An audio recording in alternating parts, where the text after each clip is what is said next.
प्रधानमंत्री उज्ज्वला योजना के तहत मिले गैस सब्सिडी कनेक्शन में अब 9 की जगह सिर्फ 4 सिलेंडरों पर ही गैस की सब्सिडी मिलेगी। नमस्कार, मेरा नाम है प्रभात और आप अभी मेरे साथ जुड़े हुए हैं प्रभात ऑफिशियल न्यूज़ के डिजिटल प्लेटफॉर्म पर।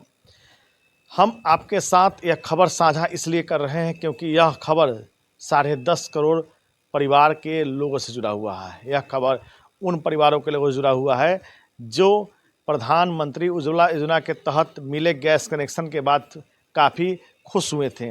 पहले उन्हें 9 सिलेंडरों पर सब्सिडी मिलता था। साल में उन्हें 9 सिलेंडर मिलता था, जिस पर 300 रुपये प्रति गैस सिलेंडर के हिसाब से सब्सिडी दी जाती थी। अब उसे घटा करके सिर्फ 4 कर दिया गया है, यानी अब वे 9 सिलेंडर तो ले सकते हैं लेकिन सब्सिडी उन्हें सिर्फ 4 सिलेंडरों पर ही मिलेगी।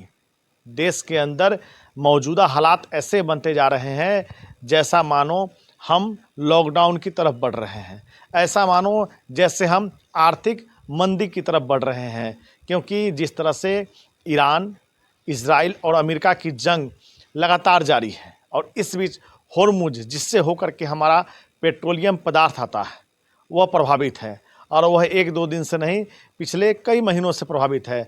ऐसे में सवाल ये उठता है कि क्या देश के अंदर, तमाम दुनिया के अंदर आर्थिक मंदी आने वाली है? क्या पेट्रोलियम पदार्थों के जो दामों में लगातार इजाफा हो रही है, क्या उसको रोक पाना सरकार के लिए अब संभव नहीं दिखता जा रहा है? अभी बिहार के अंदर बात किया जाए तो 113 रुपये प्रति लीटर पेट्रोल की बिक्री हो रही है।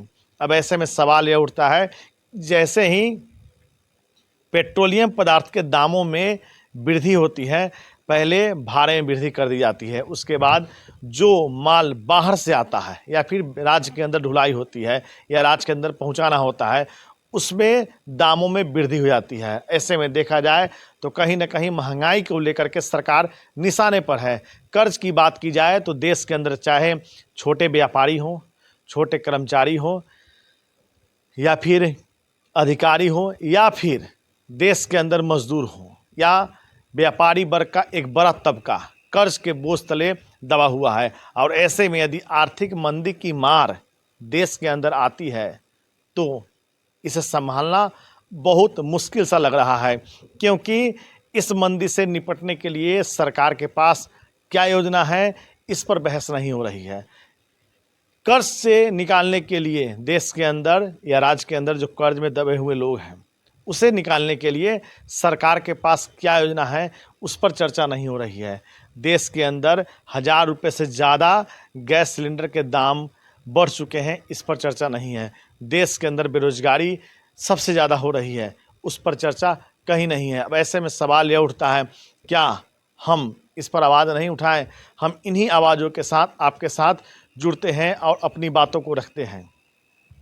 आपको बता दें कि देश में 33 करोड़ घरेलू गैस सिलेंडर उपभोक्ता हैं, जिसमें 10.5 करोड़ प्रधानमंत्री उज्ज्वला योजना के तहत जिन्हें मुफ्त गैस कनेक्शन दिया गया था वैसे उपभोक्ता हैं, और 10.5 करोड़ उपभोक्ता जिन पर गैस सब्सिडी 9 से जगह अब 4 कर दिया गया है। 300 रुपये प्रति गैस सिलेंडर उन्हें सब्सिडी दी जाती है। ऐसे में सवाल यह उठता है कि जिस तरह से पेट्रोलियम पदार्थों के दामों में वृद्धि हो रही है, घरेलू गैस की सब्सिडी में कटौती हो रही है, क्या हम फिर लॉकडाउन की तरफ बढ़ रहे हैं? क्या हम फिर आर्थिक मंदी की तरफ बढ़ रहे हैं? देश में जो मौजूदा हालात बन रहे हैं उसको लेकर के कहीं ना कहीं असमंजस की स्थिति बरकरार है, और ऐसे में बढ़े हुए पेट्रोल की कीमत को नियंत्रित करना, बढ़े हुए गैस के दामों को नियंत्रित करना अब संभव नहीं दिख रहा है। हम तमाम मुद्दे आपके साथ लाते रहेंगे और उस पर चर्चा करते रहेंगे। धन्यवाद।